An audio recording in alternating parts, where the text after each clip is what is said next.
अस्सलाम वालेकुम नाज़रीन, आप देख रहे हैं जेन्युइन फैक्ट। याजूज माजूज क्या हैं? क्या ये जानवर हैं या ऐसी मखलूक जिसे किसी ने आज तक देखा ना जाना? क्या ये हमारी तरह इंसान हैं और ये इस वक्त किस हाल में मौजूद हैं? अगरचे ये मौजू बहुत ही वजाहत तलब है, लेकिन हम इसका जायज़ा कुरान और हदीस की रोशनी में लेंगे। दीन इस्लाम में याजूज माजूज का ज़िक्र कुरान और हदीस दोनों में मिलता है और इसे क़यामत की निशानियों में से एक निशानी भी बताया जाता है, जिसमें दज्जाल और हज़रत ईसा के मिलाप का भी ज़िक्र आता है।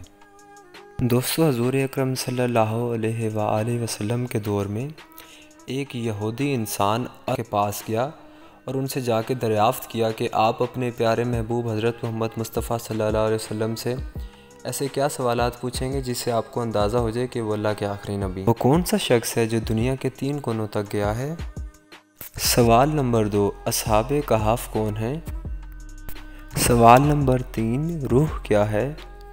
तो चलिए सवाल नंबर 1 पर गौर करते हैं। अल्लाह तबारक व तआला ने कुरान करीम में अपने प्यारे महबूब हज़रत मोहम्मद मुस्तफ़ा सल्लल्लाहु अलैहि वसल्लम को इस पहले सवाल का जवाब कुछ यूँ फरमाया, ये आपसे दरियाफ़्त करते हैं ए मोहम्मद सल्लल्लाहु अलैहि वसल्लम ज़ुल्करनैन के बारे में। आप कह दीजिए मैं उनकी तुम्हें कुछ खबर देता हूँ।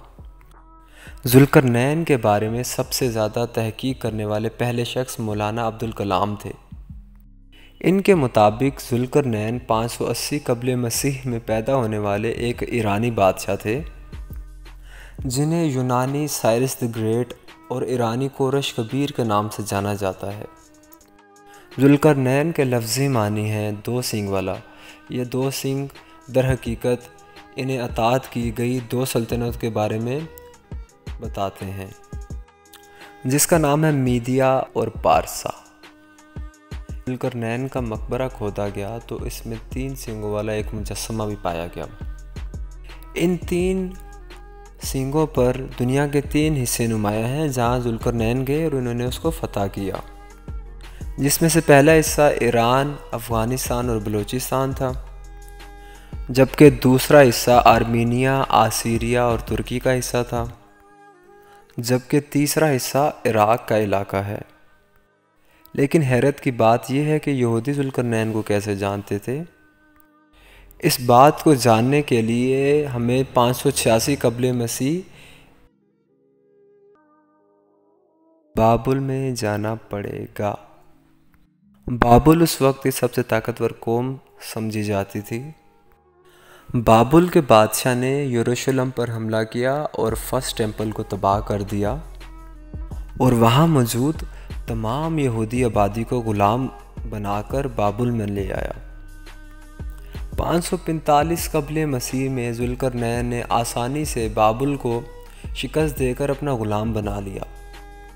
ज़ुल्करनैन ने यहाँ कोई खून खराबा नहीं किया और बहुत ही कम मज़ाहमत के साथ बाबुल को फ़तह कर लिया, क्योंकि ज़ुल्करनैन एक नरम दिल और आदिल हुक्मरान थे और ये जहाँ भी जाते लोग इनकी शख्सियत और इनके अखलाक से मुतासिर होकर इनकी फ़ौज में शामिल हो जाते।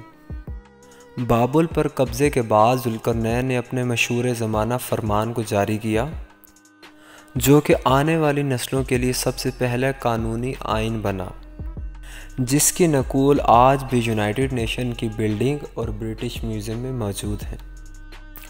दोस्तों, ज़ुल्करनैन वो वाहिद गैर यहूदी शख्सियत थे जिन्हें यहूदी अपना मसीहा करार देते थे।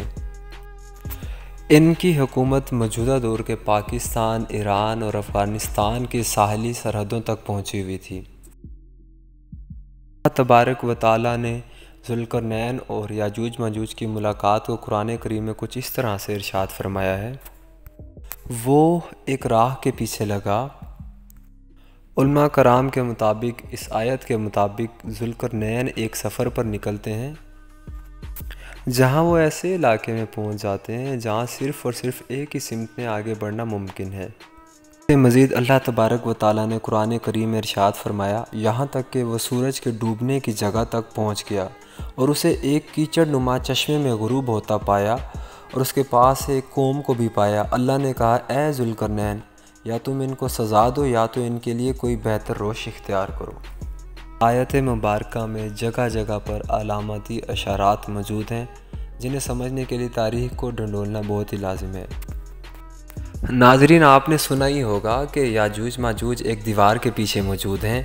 وہ روزانہ اس دیوار کو چاٹتے ہیں۔ جیسے ہی سورج کی پہلی کرن اس پر پڑتی ہے تو وہ اپنا کام چھوڑ کر چلے جاتے ہیں۔ کل ہم اس دیوار کو دوبارہ سے شروع کریں گے اور انسانوں کو نیست و نابود کر دیں گے۔ یہی مرحلہ روزانہ جاری رہتا ہے اور ایک دن ایسا آتا ہے کہ یاجوج ماجوج کے قبیلے کے سردار کہتے ہیں کہ انشاءاللہ اللہ نے چاہا تو ہم کل یہ دیوار آ کر گرا دیں گے۔ تو اگلے دن اسی طرح ہی ہوتا ہے کہ جتنی دیوار گری ہوتی ہے وہ وہیں کی وہیں پر رہتی ہے، اور اس دن کے بعد یاجوج ماجوج کی حکومت کی شروعات ہوگی اور وہ پوری دنیا کو نیست و نابود کر دیں گے۔